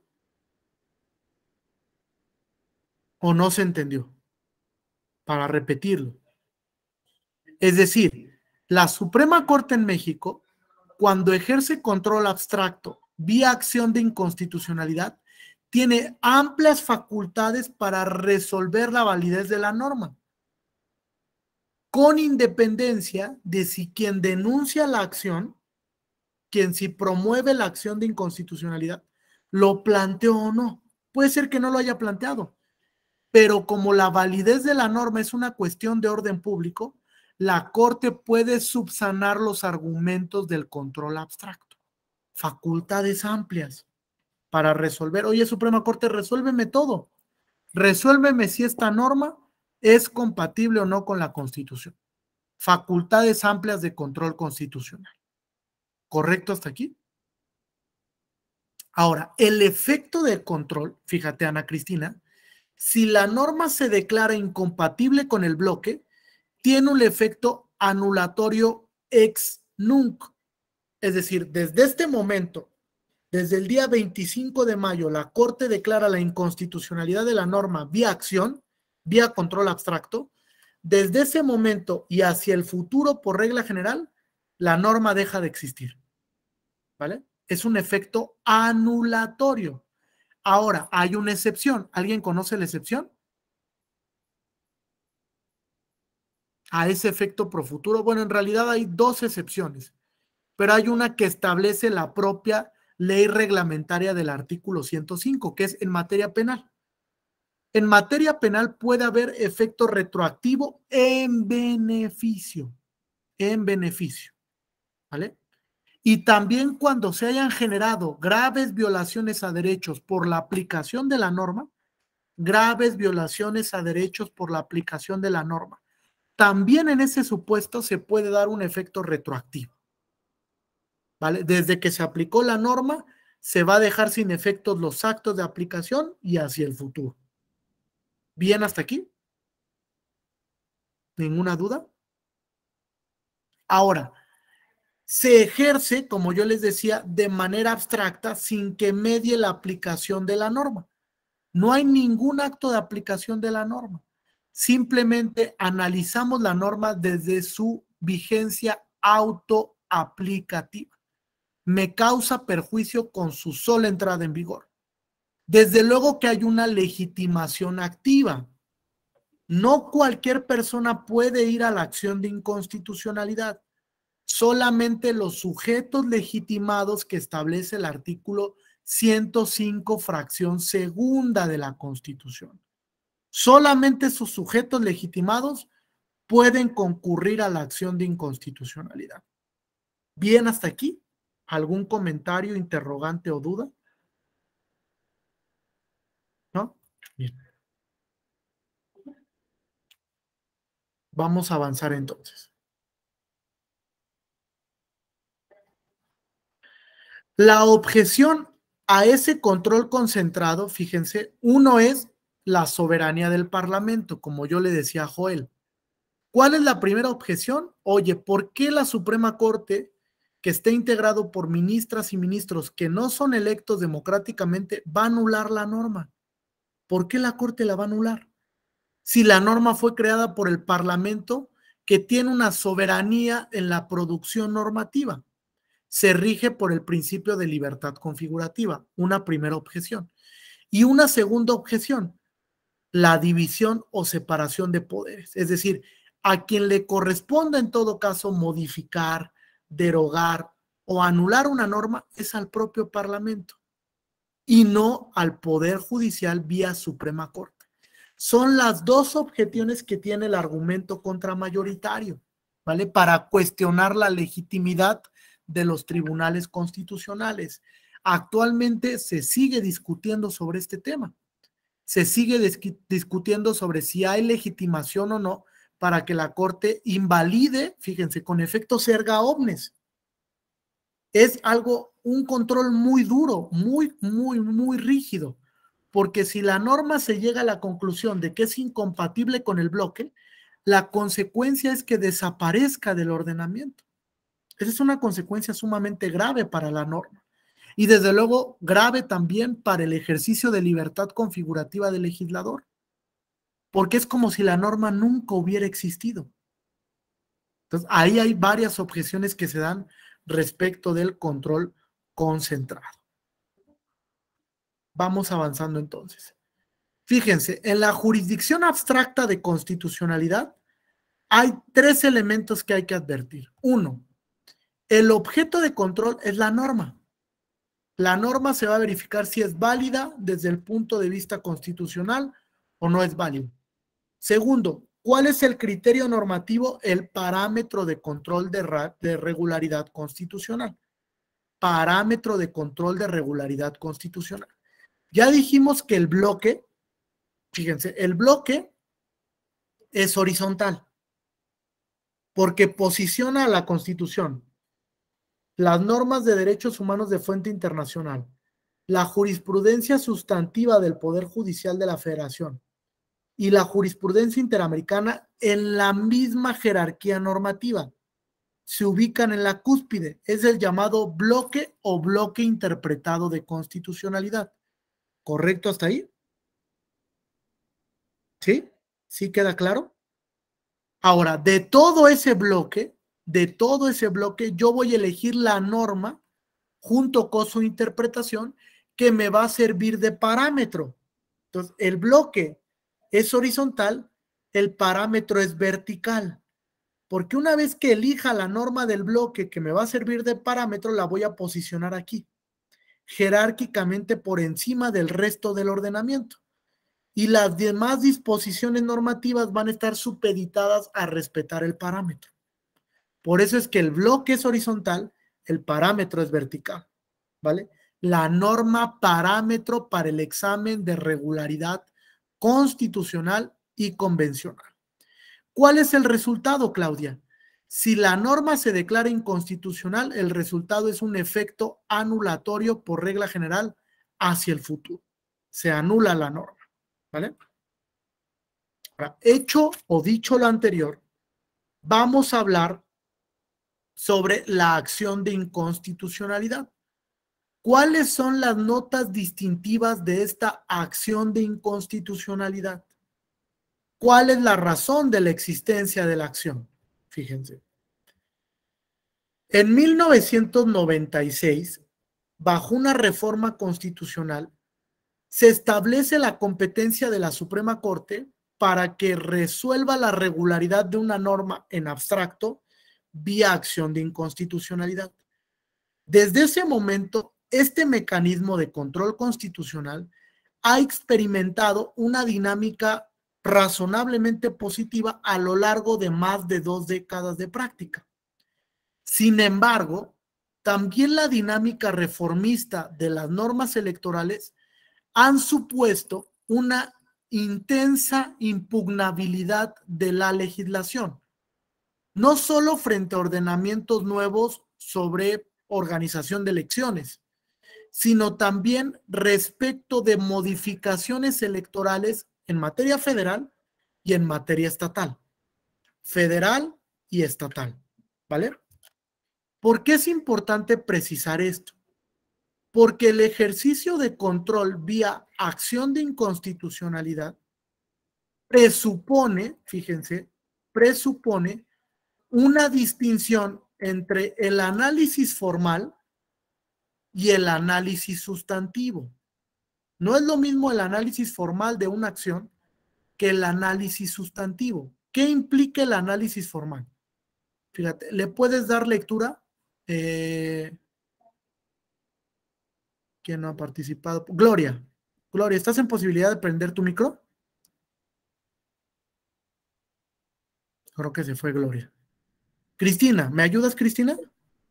Distinción entre el control normativo, ¿sí me escuchan? Sí, adelante, Gloria, te escuchamos. Formal, análisis de las competencias y atribuciones de la autoridad emisora de la norma, así como del eventual debido proceso legislativo. Sustantivo, análisis de la conformidad de la norma a la luz de las normas que prima facie reconocen derechos o principios fundamentales. Perfecto, fíjense, hay 2 distinciones del escrutinio judicial.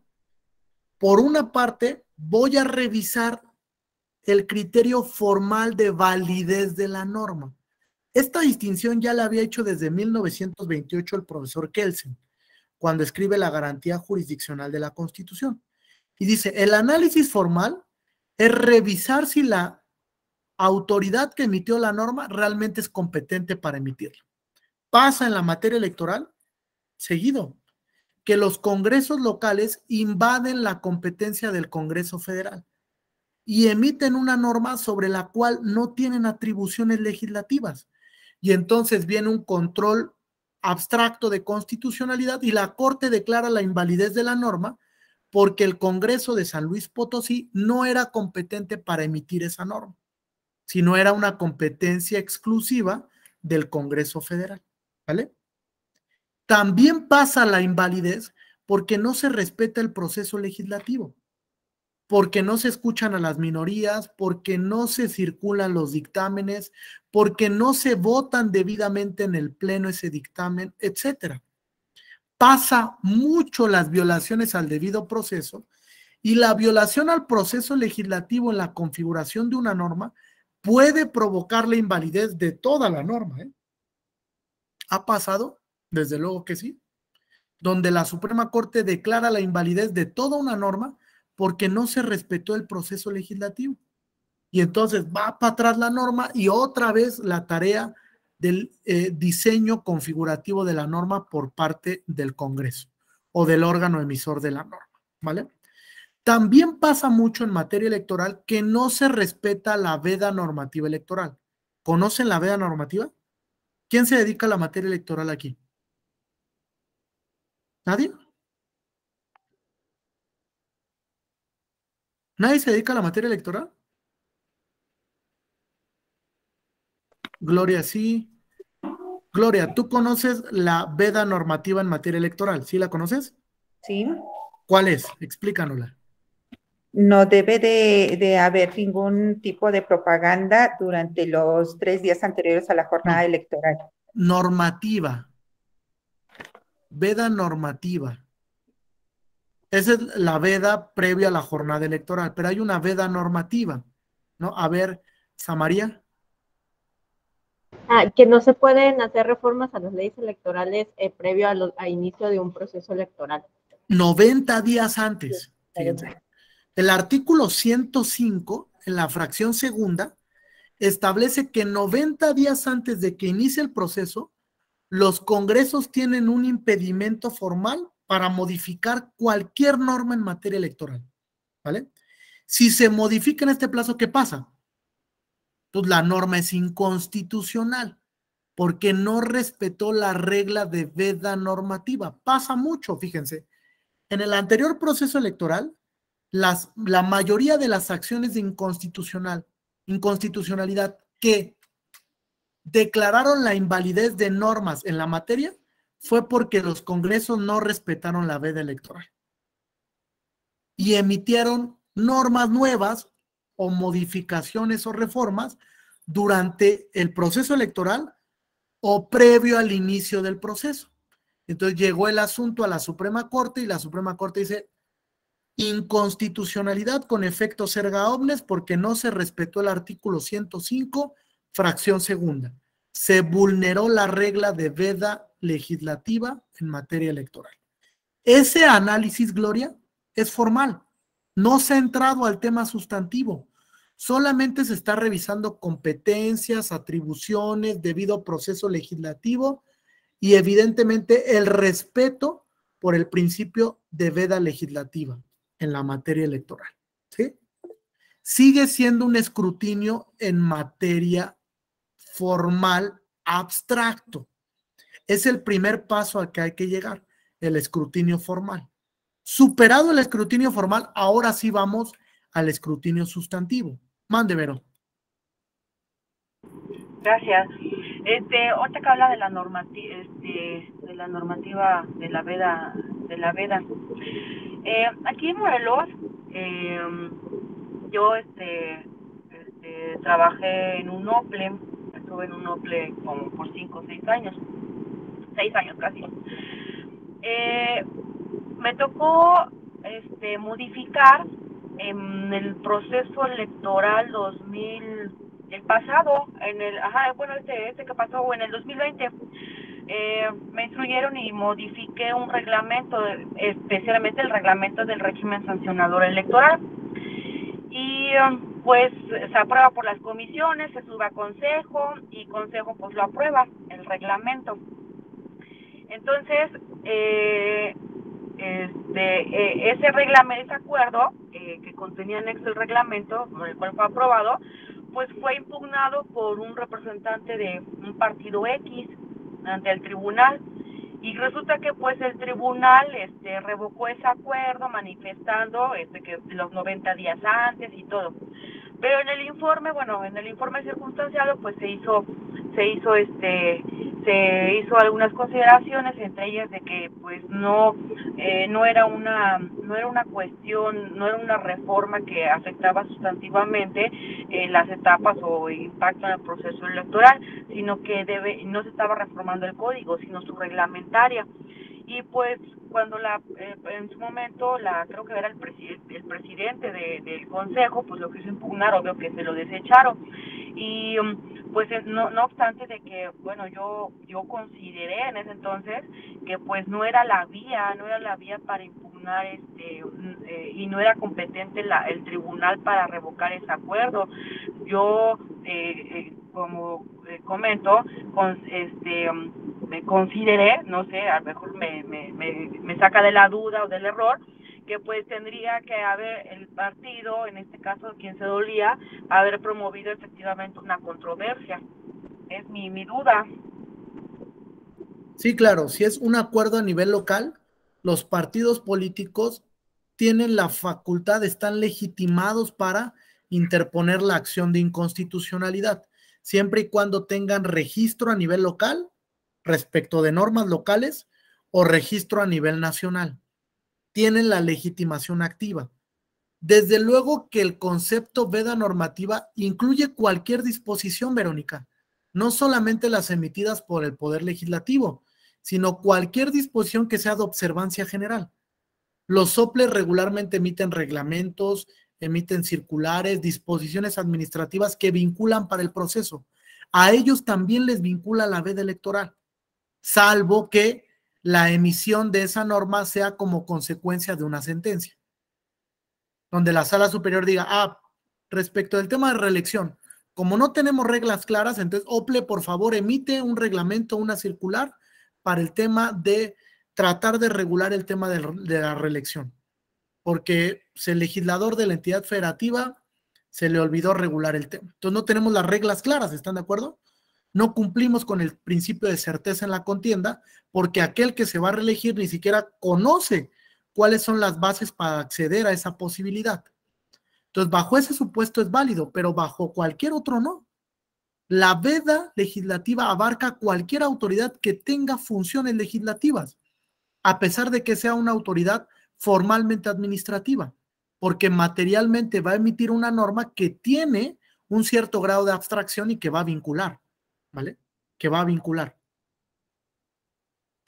Dice Noemí aquí en el chat, la sala superior ha establecido que no es necesario para temas como la regulación de la paridad, sí, por ejemplo, ¿no? Que es un tema que regularmente se establece vía acuerdos o reglamentos emitidos por los organismos públicos en materia electoral, tanto el INE como los soples. Entonces, más o menos esa es la dinámica de la veda.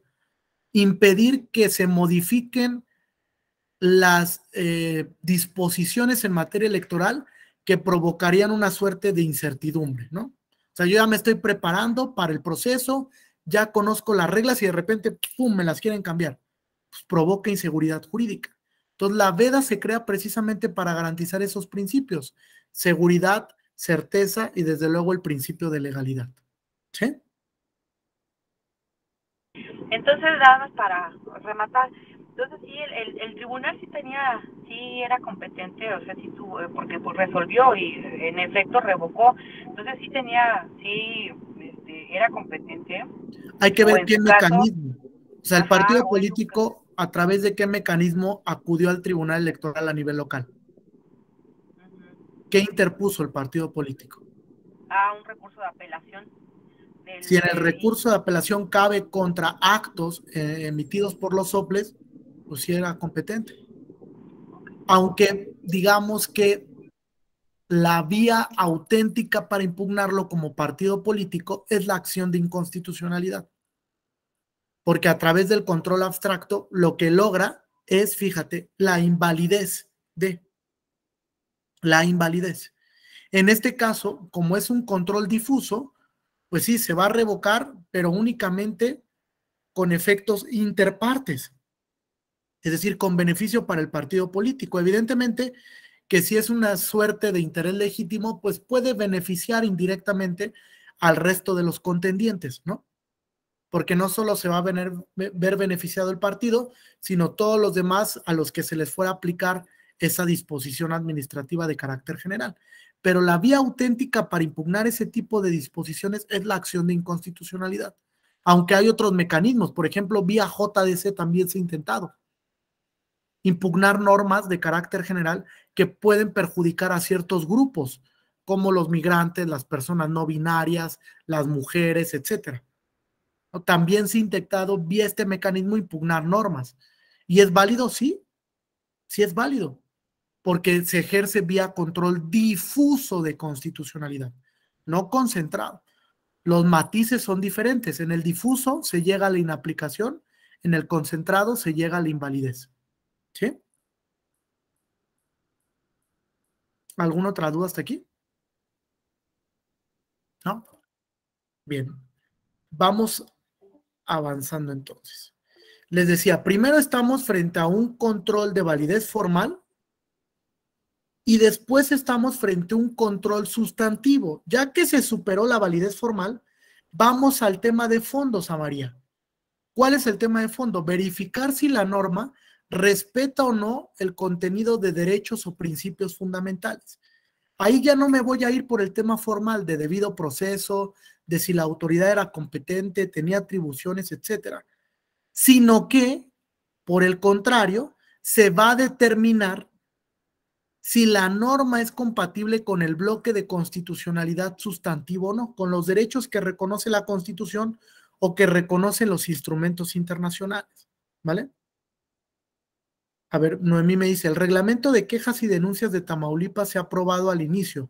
Solo se estableció en un transitorio que los asuntos que se admitieran previamente a la aprobación se resolverían conforme a lo establecido en el momento en el que se recibió la denuncia y se declaró la validez por el tribunal. Bueno, habría que ver ahí si realmente incide en el proceso electoral o no, si cambia las reglas del proceso, que al final ese es el tema de la veda, ¿no? Que te cambien las reglas dentro del proceso electoral. ¿Sí? Supongo ahí es una validez interpartes, ¿no? Porque fue a través de un control difuso y se declaró la validez constitucional, pero a través de control difuso, no de control concentrado. ¿Sí? Sí tiene diferentes matices, ¿eh? Porque la vinculación al control difuso de validez solamente va a ser frente a las partes que hayan ido al planteamiento constitucional, mientras que en el control concentrado va a ser para todos, incluso para los que no hayan ido, ¿va? Porque el beneficio va a ser a favor de toda la colectividad, de una sociedad en concreto o de un grupo en concreto. ¿Sí? ¿Alguna otra pregunta hasta aquí? ¿No? Bien. Avanzamos entonces. Fíjense, hecho esto, voy a regresar tantito para explicarles. ¿Qué es la acción de inconstitucionalidad? Fíjense, la acción de inconstitucionalidad es un mecanismo de control constitucional que en abstracto, sin que exista ningún caso en concreto, tiene por objeto verificar la validez de una norma, determinándose o no su regularidad en el sistema jurídico mexicano. Respecto al parámetro de validez, ya lo platicamos, es un parámetro que no solo conforma la Constitución, sino al derecho internacional de los derechos humanos, que forma parte de la Constitución, del contenido constitucional. Entonces, este mecanismo de control nos sirve para analizar cualquier norma de carácter general. Este es un concepto sumamente amplio. No solo incluye las disposiciones creadas por el legislador, sino cualquier disposición que tenga efectos generales, con independencia de la denominación de la norma. No importa si es código, si es ley, si es reglamento, si es circular, si es decreto, si es miscelánea, etcétera. No importa la denominación. Todas son susceptibles de control vía acción de inconstitucionalidad. Obviamente hay ciertos sujetos legitimados. Ahora los vamos a ver para la materia electoral. Ahora, ¿cuándo nacen? El 31 de diciembre del 94 se da la apertura a la acción abstracta, ¿vale? Solamente que hasta 1996 llegó la primera demanda de acción a la Suprema Corte. Entonces ahí es cuando ya empezó el ejercicio procesal de verificación de los presupuestos por la Corte, de familiarizarse con la acción de inconstitucionalidad, de verificar la legitimación activa, pasiva, de establecer este control concentrado con efectos plenos y demás elementos que son indispensables. Ojo, como la acción de inconstitucionalidad es una cuestión de orden público, la verificación de validez de la norma, una vez que se presenta la demanda, no es posible desistirse. Este es un elemento muy importante. Si yo, partido político, si yo, Congreso General, si yo, Fiscalía General de la República, Comisión Nacional de Derechos Humanos, comisiones de las entidades federativas, congresos a nivel local, partidos políticos con registro nacional o local, interpusimos una acción de inconstitucionalidad, una vez interpuesta, no me puedo desistir del procedimiento. ¿Vale? ¿Y por qué no me puedo desistir? Por una simple y sencilla razón. Es una cuestión de orden público. A la Corte le interesa resolver sobre si la norma es o no compatible con la Constitución. Por ello, el impedimento para que se pueda generar, se pueda revisar la constitucionalidad de esa norma y se pueda prohibir, proscribir, el que el sujeto legitimado se desista de ella. ¿Vale? Ya no me puedo desistir. ¿Alguna duda hasta aquí? ¿No? Bien. Avanzamos entonces.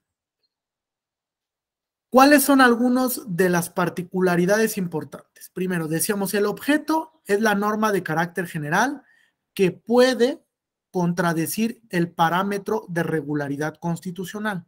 Ojo, ojo. Todas las normas, por regla general, gozan del principio de presunción de constitucionalidad. ¿Sí lo sabían esto? ¿Y por qué gozan del principio de presunción? Porque se entiende que el legislador actúa de buena fe.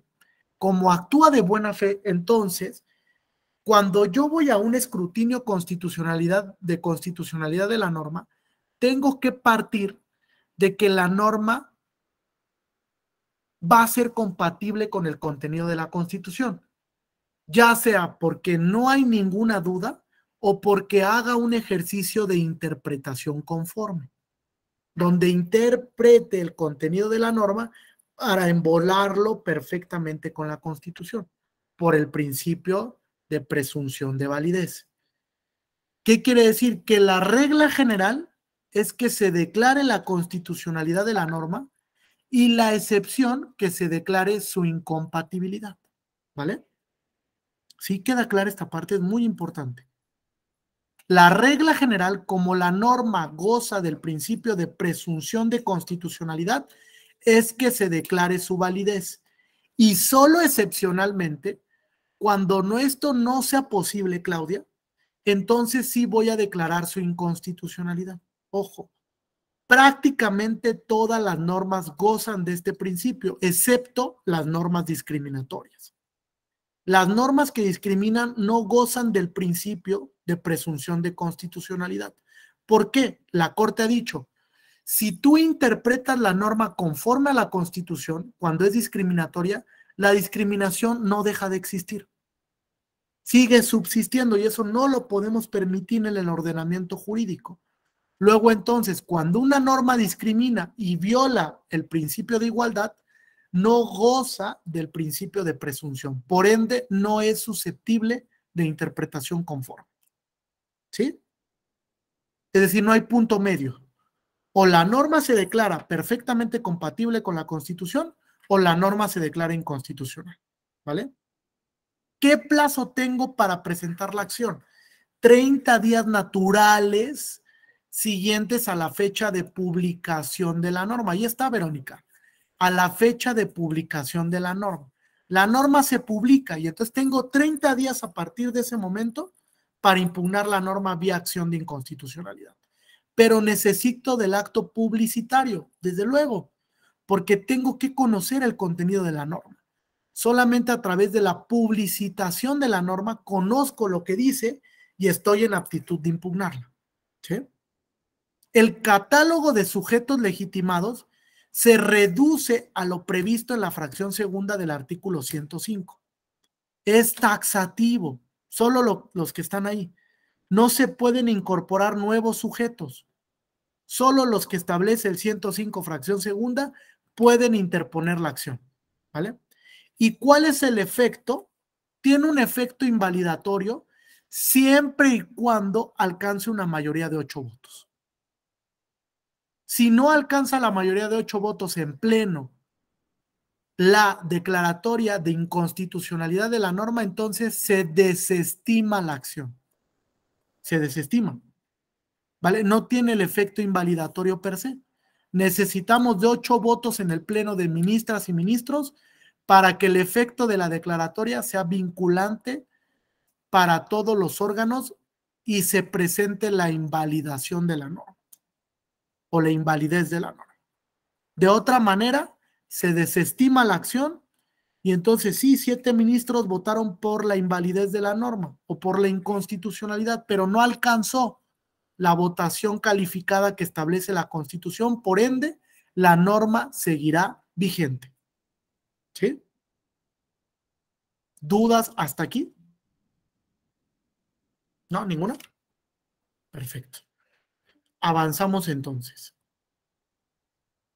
Fíjense, por ahí hay una manita. Sí, Joel, maestro. adelante. Disculpe, no entendí bien. A ver si usted me puede repetir esto en cuanto a la discriminación. No Sí. entendí bien respecto a la validez o la inconstitucionalidad. Sí, fíjate.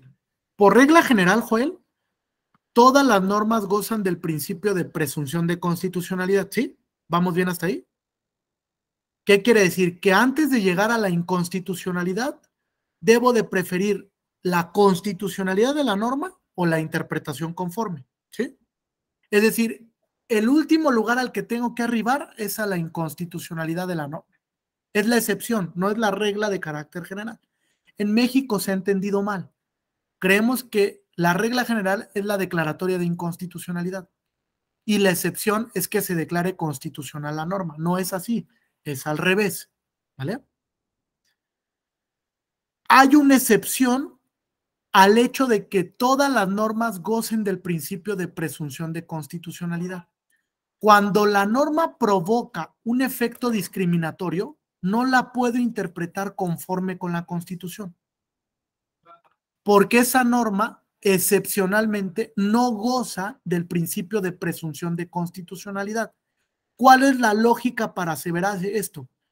Que si tú, Joel, haces un ejercicio de interpretación conforme y dices, bueno, si tú interpretas la norma de esta manera, sí es compatible con la Constitución, ese ejercicio no deja sin efectos el efecto discriminatorio. Es decir, la discriminación va a seguir latente. Entonces dice la Corte, como la discriminación va a seguirse aplicando, a pesar de que tú interpretes conforme la norma, no es posible este ejercicio frente a ese tipo de normas que discriminan. Luego entonces, la conclusión es, las normas que discriminan no gozan del principio de presunción de constitucionalidad y por ende no pueden ser interpretadas conforme a la Constitución. Sí, algo parecido, así, Verónica, como la presunción. O sea, presunción, pero no de inocencia, sino de validez de la norma. Si yo tengo duda sobre si la norma es compatible o no con la Constitución, entonces la someto a escrutinio, ¿vale? Si no tengo duda, pues entonces declaro la constitucionalidad de la norma y se acabó el ejercicio. ¿Sí? Eso es muy importante. El principio de presunción de constitucionalidad es muy relevante porque vincula, Joel, a algo que se llama conservación del derecho. Conservación del derecho. Yo busco a toda costa salvar la validez de la norma porque quiero conservar el derecho. Porque si no sé que voy a provocar un vacío, incertidumbre, inseguridad jurídica. Y eso es lo que menos le conviene al ordenamiento. No le conviene estar plagado de hoyos el ordenamiento, ¿están de acuerdo? Incluso eso no va a contribuir a la certeza en la aplicación de la norma. Entonces, antes de llegar a la inconstitucionalidad, busco estas salidas para declarar la validez de la norma. ¿Sí? ¿Sí queda más claro así? Perfecto. Muy Clarísimo, bien. gracias. Bien, voy a concluir con el tema de los sujetos legitimados y para mañana voy a arribar a algunos ejemplos de acciones en materia electoral y vamos a hablar del control de convencionalidad. ¿Sí? Voy a dejar un espacio de un par de minutitos por si hay alguna duda. Ahora, ¿qué sujetos legitimados tenemos en la materia electoral que pueden promover la acción de inconstitucionalidad? 1, el 33% de los integrantes de la Cámara de Diputados y Senadores del Congreso de la Unión. 2, el Ejecutivo Federal a través del consejero jurídico. 3, el 33% de los integrantes de las legislaturas a nivel local, respecto de normas locales, no federales, ¿vale? Solo locales, ni federales, ni generales, ni nacionales, ¿sí? Los partidos políticos con registro nacional respecto de cualquier norma que les afecte, sea federal, general o local, la Comisión Nacional y las comisiones estatales de derechos humanos. De igual manera, también los partidos políticos con registro en las entidades federativas, pero solo respecto de normas electorales a nivel local. A nivel local. Si yo tengo registro a nivel local, solo puedo impugnar normas a nivel local, ¿vale? Si yo tengo registro a nivel nacional, cualquier tipo de norma, siempre y cuando la norma sea en materia electoral, ¿vale? Es una legitimación reducida, solo a esas normas. El Ejecutivo, por ejemplo, puede impugnar cualquier norma. Igual los congresos local o federal, cualquier norma. Igual la Comisión de Derechos Humanos puede impugnar cualquier norma. Pero los partidos políticos solo normas en materia electoral que vayan a afectar su organización, su vigencia, sus decisiones, etc. ¿Sí? ¿Dudas o preguntas adicionales hasta aquí? Sí, Vero, adelante. Gracias. Tengo una pregunta y duda. Comenta del escrutinio cuando, bueno, hay dos criterios que son diferentes. Esto también aplica para las resoluciones y acuerdos que emitan las autoridades en materia electoral, en este caso en materia electoral, en el supuesto de que la Sala Regional X determinó X cosa, pero la Sala Superior en un asunto totalmente diferente, pero relacionado a ciertos hechos, determinó Y. Voy. Hay un asunto donde precisamente traigo a colación uno de los procedimientos, porque pues ahí llevo algunos temas ahí. Hay un acuerdo de la Sala Regional en las que determina que las actividades, el buen desarrollo o las actividades ejercidas por un funcionario público de manera correcta o incorrecta, de cierta manera repercute lo que son, puede traer como consecuencia algún impacto en el proceso electoral, ¿no? Hasta ahí se queda. En otro asunto de la Sala Superior, 2 años después, esa misma persona pues denuncia violencia y se va hasta la Sala Superior, y la Sala Superior analiza las funciones de esta persona y manifiesta que no tiene funciones ejecutivas. Algo que, si bien es cierto, el acuerdo de la Sala Regional no refiere expresamente que sí tiene funciones ejecutivas, pero equipara las funciones de esa persona a nivel de un órgano ejecutivo. Entonces, en este caso, estos acuerdos o estas resoluciones en su momento se tendrán que poner a escrutinio, o entonces prevalecería la de la máxima autoridad, que sería la de la Sala Superior. Ahí es un tema complejo. Como es una disposición administrativa de observancia general que emite el Tribunal Electoral con base en alguna facultad que tiene semi-legislativa, entonces, ¿es susceptible de control? Si esa es la pregunta, sí. Sí es susceptible de control. Habrá que encontrar el mecanismo para cuestionar esa disposición administrativa, ¿no? Obviamente que el hecho de que una disposición le emita la Sala Regional o la Sala Superior no deja sin vigencia la otra.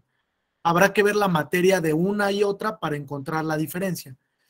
¿Es susceptible de control formal y de control sustantivo? Sí, porque es una disposición administrativa que puede afectar a un grupo determinado. Habrá que determinar el interés jurídico para cuestionarla, desde luego la legitimación, el mecanismo de control idóneo, etcétera, ¿no? Para encontrar a través de qué mecanismo pueden impugnar esa decisión de la sala regional. Y si es de la sala superior, pues no hay mecanismo, ¿están de acuerdo? Salvo que pueda ir a cuestionar por ahí vía acción de inconstitucionalidad, por ejemplo, ese acuerdo que tiene eficacia general, ¿no? Por parte de un partido político, por ejemplo. Pero de otra manera no habría otro mecanismo para cuestionar, porque la decisión que emita también en ese supuesto la sala superior no es cuestionable, no hay ningún recurso para cuestionarlo, salvo que pudiese existir la posibilidad de cuestionarlo vía controversia constitucional o vía acción de inconstitucionalidad. Por ejemplo, el INE puede decir, oye, sala superior, esa facultad es mía, no es tuya. Entonces el INE propone una controversia ante la Suprema Corte. Y la Suprema Corte puede definir si la facultad reglamentaria le correspondía a la sala superior o le correspondía, en su caso, al Instituto Nacional Electoral, ¿no? Eso podría ser el supuesto, pero sí son susceptibles de control judicial también. Puede darse el escrutinio formal y el escrutinio sustantivo, evidentemente. ¿Sí? Perfecto. ¿Alguna otra duda o pregunta hasta aquí? ¿No? ¿Ninguna duda ni pregunta? Seguros. Bueno, Yo sí, me queda, perdona que soy bien. Sí. Bueno, de lo que comenta, ya para finalizar, sí, bien es cierto, sería un partido, una persona que tenga la legitimación, pero en este caso, la persona que podría ser vulnerada por diversos criterios, en este caso que es una ciudadana, ¿cómo podría recurrir? ¿A través de una consulta? Híjole, es complicado el tema, ¿no? Habría que analizarlo fríamente para ver cuál podría ser el mecanismo para. Pensando en voz alta, creo que la única posibilidad que tendría es un JDC, ¿no? Tal vez es la única posibilidad que tenga para impugnarlo. Habrá que ver quién es el órgano que emita y ver si respecto de ese órgano cabe la procedencia en términos de la Ley General de Medios de Impugnación del JDC. O sea, sí es un tema bastante complejo, habrá que analizarlo en el caso en concreto para ver cuál es el mecanismo, pero el ciudadano de a pie, la única posibilidad que tiene es el JDC. El amparo es improcedente frente al tema y no tiene legitimación ni para la controversia ni para la acción. Entonces, tal vez el JDC es la única vía en la que yo pueda impugnar el acuerdo, no un JDC per saltum. No, porque no lo podría revisar tampoco un tribunal ordinario electoral. Lo tendría que revisar necesariamente en ese supuesto la sala superior, ¿no? Porque es un acuerdo, entiendo, de una sala regional. Entonces, sería la única vía que podríamos explorar para impugnar, ¿no? No existe otro mecanismo. E incluso habría que ver si hay el presupuesto procesal de procedencia del JDC, ¿no? Que está supeditado a lo que marca la Ley General de Medios de Impugnación en materia electoral. ¿Sí? Entonces, nada más para finalizar, que se busque un representante de un partido, ¿no? Es mucho más sencillo que lo promueva el partido político. Así es. Okay. Muchas gracias, ¿eh? A ti, Vero. Bien, ¿alguna otra duda o pregunta? Yo, maestro, nada más brevemente para que me quede claro el tema de la legitimación en las acciones de inconstitucionalidad y en las controversias. Estamos hablando de una legitimación 100% jurídica, ¿no? O sea, la norma solo tiene que decir quiénes son las personas que están facultadas para ejercer esos medios. Me equivoco, ¿verdad? No hay de otra. No existe ninguna cuestión de, por así decir, lo que se maneja en amparo, ¿no? Que hay otro tipo de legitimaciones que son un poco más flexibles, ¿verdad? Aquí es 100% jurídica, tiene que ser un OCA, ¿no? O un órgano constitucional autónomo o uno que señale la ley expresamente para ejercerlo, ¿no? Sin embargo, lo que yo entiendo es que si algún grupo es vulnerable, todavía tiene, digamos, otro chance, por así decirlo, a través del JDC o otro medio de impugnación, ¿no? Más personal, en caso de que sea la aplicación de una norma, ¿no? Que lo afecte, ¿no? O sea, sí, ¿está claro. correcta mi apreciación? Así es, digamos, la legitimación es taxativa. Incluso en algún momento lo intentaron las asociaciones que querían constituirse en partidos políticos y la Corte dijo, no estás en el listado. Entonces, como no estás en el listado de sujeto legitimado, no te puedo incorporar. Es una legitimación taxativa. Solo los sujetos que están ahí pueden ir. Ojo, de acuerdo, eso no excluye que a través de otro mecanismo yo puedo impugnar la norma, llámese amparo, llámese JDC, llámese recurso de apelación, etcétera, ¿no? Otro mecanismo que tenga disponible, el ejercicio será de control difuso, no concentrado. Es decir, que la declaratoria de inconstitucionalidad solamente será interpartes, salvo que acuda con un interés legítimo o con un interés tuitivo, ¿no? Donde podría ampliarse la protección a otro grupo que esté en la misma situación que le pueda beneficiar la decisión del órgano, del juez de amparo o del juez en materia electoral, ¿sí? Que ahí hay una particularidad muy interesante que habrá que analizar, ¿no? Cuando el control difuso se puede generar un efecto ya no interparte, sino casi un efecto general frente a un grupo. Por ahí hay un ejemplo que es un recurso de reconsideración 88 del 2020 sobre la Diputación Migrante. Lean esa sentencia para que vean. Ahí se da un efecto pues general frente a un grupo, porque el Congreso de la Ciudad de México deroga la figura, después la Sala Superior ordena que se reviva la figura porque se violó el principio de progresividad y el derecho a ser votado de ese grupo, y no solamente Juanito Pérez salió beneficiado, sino todos los que entraron en el supuesto de la Diputación Migrante. Entonces, fíjate, entró en un matiz del efecto interpartes. El beneficio fue para todo un grupo que no acudió al medio de control, pero que por estar en esa posición preferente frente al resto de sujetos de aplicación de la norma, pues se vio beneficiado de la protección que ofreció la Sala Superior. Y eso tampoco es indebido, es propio de las cualidades que tienen los mecanismos de control. También en el amparo se da a través del interés legítimo, lo mismo. Yo me puedo ver beneficiado porque soy parte de ese grupo, pero yo no acudí a la instancia de amparo. Y la Corte ha dicho, esto es válido también porque es generar una reinterpretación al principio de relatividad de las sentencias. ¿Sí? Muchas gracias, mucho más claro. Gracias. Bien, pues un gusto, gracias por haberme acompañado ya esta tarde de miércoles. Nos vemos el día de mañana para la continuación. Finalizaremos el tema de acciones y vamos a entrar al tema del control de convencionalidad como examen complementario, ¿no? Que se da en el sistema interamericano. Muchas gracias a todas y todos y que tengan una excelente tarde. Cuídense mucho. Gracias. Gracias, igual. Gracias, maestro. Gracias, doctor. Hasta luego.